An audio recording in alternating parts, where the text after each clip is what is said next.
جانتے ہیں کہ کل میری والدہ محترمہ وفات پا گئی.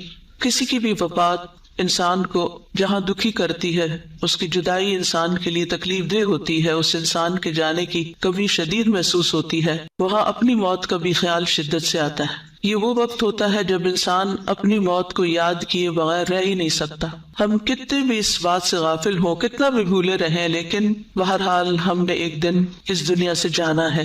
قرآن مجید میں اللہ تعالیٰ فرماتے ہیں کل نفس ذائقۃ الموت، ہر نفس کو، ہر جان کو موت کا مزہ چکھنا ہے. اور یہ بھی یاد رکھیے کہ ہر ایک کے جانے کا وقت مقرر ہے. وَلَن يُؤَخِّرَ اللَّهُ نَفْسًا إِذَا جَاءَ أَجَلُهَا وَاللَّهُ خَبِيرٌ بِمَا تَعْمَلُونَ. اور جب کسی کا مقرر وقت آ جاتا ہے تو پھر اللہ اسے ہرگز مہلت نہیں دیتا، اور جو کچھ تم کرتے ہو اللہ اسے بخوبی جانتا ہے.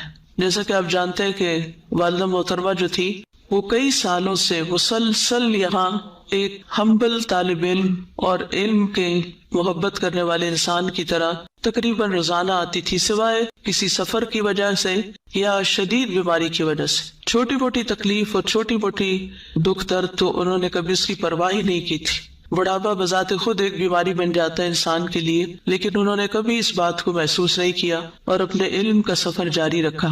بدھ کے دن وہ یہاں تشریف لائی ہے اور حسب معمول انہوں نے اپنی کلاسز اٹینڈ کی ہیں، اور حسب معمول وہ یہاں سے واپس گئی ہیں. اور شام تک، رات تک وہ بالکل ٹھیک تھی. رات کچھ تھوڑی بہت طبیعت اوپر نیچے ہوئی ہے، لیکن وہ تو ایک بزرگ انسان کا معمول ہوتا ہے. اور صبح کے وقت ان کی طبیعت تھوڑی خراب ہوئی، اور ماشاءاللہ جیسے آپ جانتے ہیں تہجد گزار بھی تھی اور اشراق کی نماز کی بھی بہت زیادہ پابندی کرتی تھی. تو ان کی پوتیاں جو تھی وہ اسکول جا رہی تھی تو ان کو کہتی ہیں جلدی جاؤ، تم لوگ دیر کر رہے ہو. اور چھوٹی والی پوتی کو انہوں نے اپنے بیگ سے ٹافی نکال کے دی، اور اس کے بعد ان کے پیٹ میں شدید درد اٹھا، اور بیسیکلی وہ ہارٹ اٹیک تھا، اروٹا ڈائسیکشن تھی، جس میں ہوتا ہے کہ شارک جو ہوتی ہے دل سے نکلنے والی جو مین ڈرگ ہے، جو ہمارے باقی سارے جسم کو بھی پھر اس کے آگے شاخیں ہو کے خون سپلائی کرتی ہے، تو وہ اوپر برین کو بھی جاتی ہے، نیچے کڈنیز تک بھی جاتی ہے. تو وہ ساری ایک طرح سے اس میں ٹیئرز آگے پھٹ گئی، اور یہ اتنا شدید پین ہوتا ہے، اتنا شدید کہ اس سے سروائیو کرنا اس کا مشکل ہوتا ہے. تو وہ وضو پہ تھی، اسی وقت انہوں نے نماز شروع کر دی کہ اگر میں نے جانا ہی ہے تو میں نماز کی حالت میں جاؤں. تو بہرحال نماز پڑھتے ہوئے وہ گری ہیں اور ان کے منہ پہ بھی چوٹ آئی اور پھر بے ہوش ہو گئی، اور پھر اس کے بعد کل ان کی ڈیتھ ہو گئی. اور یہ 3-4 دن پچھلے جو تھے ہاسپٹل میں مسلسل الحمدللہ ان کے بچے، ان کے بچوں کے بچے ان کے پاس رہے.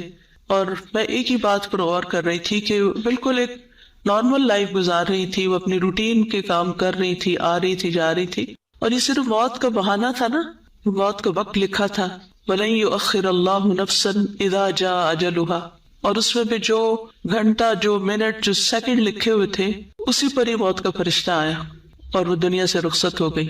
بہرحال اللہ سبحانہ وتعالیٰ ان پر اپنی رحمت نازل فرمائے.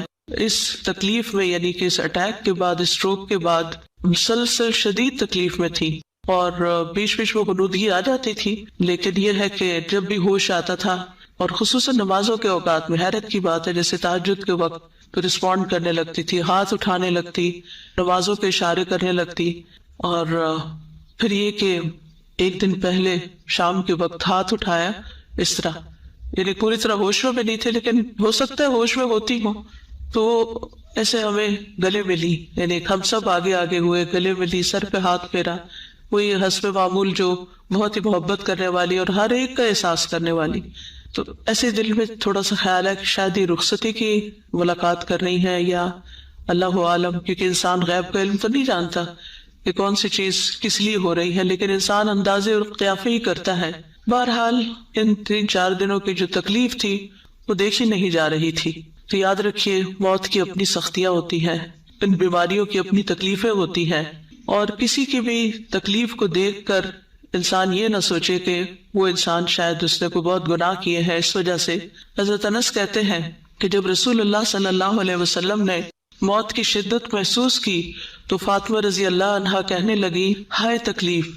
رسول اللہ صلی اللہ علیہ وسلم نے فرمایا اے میری بیٹی، تمہارے باپ پر وہ وقت آ گیا ہے کہ اللہ تعالیٰ اس سے کسی کو بھی چھوڑنے والا نہیں ہے قیامت کے دن کی ملاقات کے لیے. یعنی ہم سب کو اس موت کے مرحلے سے گزرنا ہے. اس لیے ہم کچھ بھی کریں، کتنا بھی بھاگیں، کتنا بھی کسی چیز کو اگنور کریں، کتنا بھی موت کو بھلائیں، لیکن وہ تو سامنے کھڑی ہے، وہ تو چلتی ہوئی آ رہی ہے. اسے تو آپ پکڑنا ہے. ایک دن جب وقت آ جائے گا، چاہے ہماری کیسی بھی مصروفیات ہوں اور کیسی بھی ہماری مشغولیات ہوں، ہم میں سے ہر ایک نے اللہ کی طرف لوٹنا ہے. قل ان الموت الذي تفرون منه فانه ملاقيكم ثم تردون الى عالم الغيب والشهادة فينبئكم بما كنتم تعملون.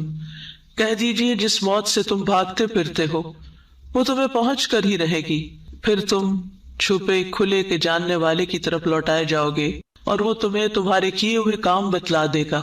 یعنی جب ہم اللہ کے پاس واپس جائیں گے تو کیا بتایا جائے گا؟ یہ تمہارا نام اعمال، یہ تم کر کے آئے ہو. تو ہم سب کو سوچنا چاہیے کہ ہم کیا لے کے جا رہے ہیں.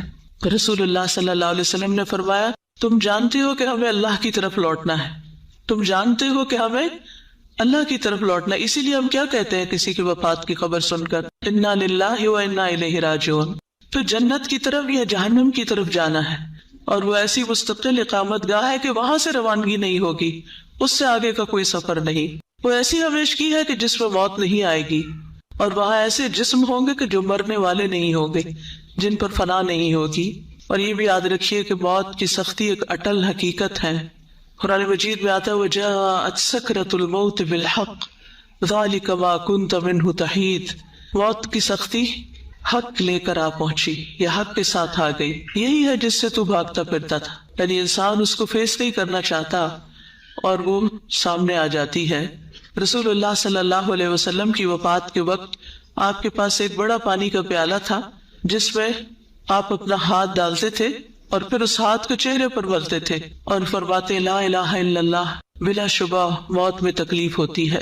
پھر آپ اپنا ہاتھ اٹھا کر فرماتے پھر رفیق الاعلی، یہاں تک کہ آپ کی روح مبارک قبض کر لی گئی. حضرت عائشہ کہتی ہے کہ نبی صلی اللہ علیہ وسلم کی وفات ہوئی تو آپ میری ہنسلی کی ہڈی اور ٹھوڑی کے درمیان سر رکھے ہوئے تھے نس جگہ. جب سے میں نے نبی صلی اللہ علیہ وسلم پر موت کی سختی دیکھی ہے اس کے بعد میں نے موت کی سختی کو کسی کے لیے برا نہیں سمجھا. یعنی اللہ کے رسول صلی اللہ علیہ وسلم جو اللہ کے بہت پیارے تھے، محبوب تھے، ان پر بھی تکلیف گزری. تو پھر ہم سب کو اپنے بارے میں سوچنا چاہیے کہ ہم اس کے لیے اللہ تعالیٰ سے کتنی دعائیں کریں، کتنی فریادیں کریں اور کتنی اس کی تیاری کریں. لیکن مومن کی موت جو ہوتی ہے وہ دوسری موتوں سے مختلف ہوتی ہے. اسے مرتے ہی سلامتی اور جنت کی بشارت دی جاتی ہے.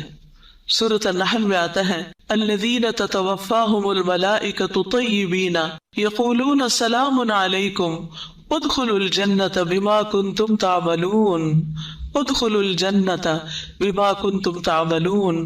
وہ لوگ جو پاک سیرت ہوتے ہیں، فرشتے ان کی روح قبض کرنے آتے ہیں تو کہتے ہیں تم پر سلام ہو، جو اچھے عمل تم کرتے رہے اس کے صلے میں جنت میں داخل ہو جاؤ. اسی طرح یہ پکار آتی ہے یا ایتھا النفس المطمئنہ ارجعی الی ربک راضیۃ مرضیہ فادخلی فی عبادی وادخلی جنتی. اے نفس مطمئنہ اپنے رب کی طرف لوٹ چل، تو اس سے راضی وہ تجھ سے راضی، بس میرے خاص بندوں میں داخل ہو جاؤ اور میری جنت میں داخل ہو جاؤ. اور خصوصاً اگر انسان بہت نیک ہو تو اس کی رخصتی کا وقت ایسا ہوتا ہے فَأَمَّا إِن كَانَ مِنَ الْمُقَرَّبِينَ فَرَوْحٌ وَرَيْحَانٌ وَجَنَّةُ نَعِيمٍ وَأَمَّا إِن كَانَ مِنْ أَصْحَابِ الْيَمِينِ فَسَلَامٌ لَكَ مِنْ أَصْحَابِ الْيَمِينِ.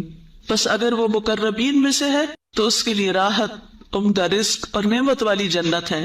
لیکن اگر وہ دائیں ہاتھ والوں میں سے ہوا تو تجھ پر سلام ہو کہ تو دائیں ہاتھ والوں میں سے ہے.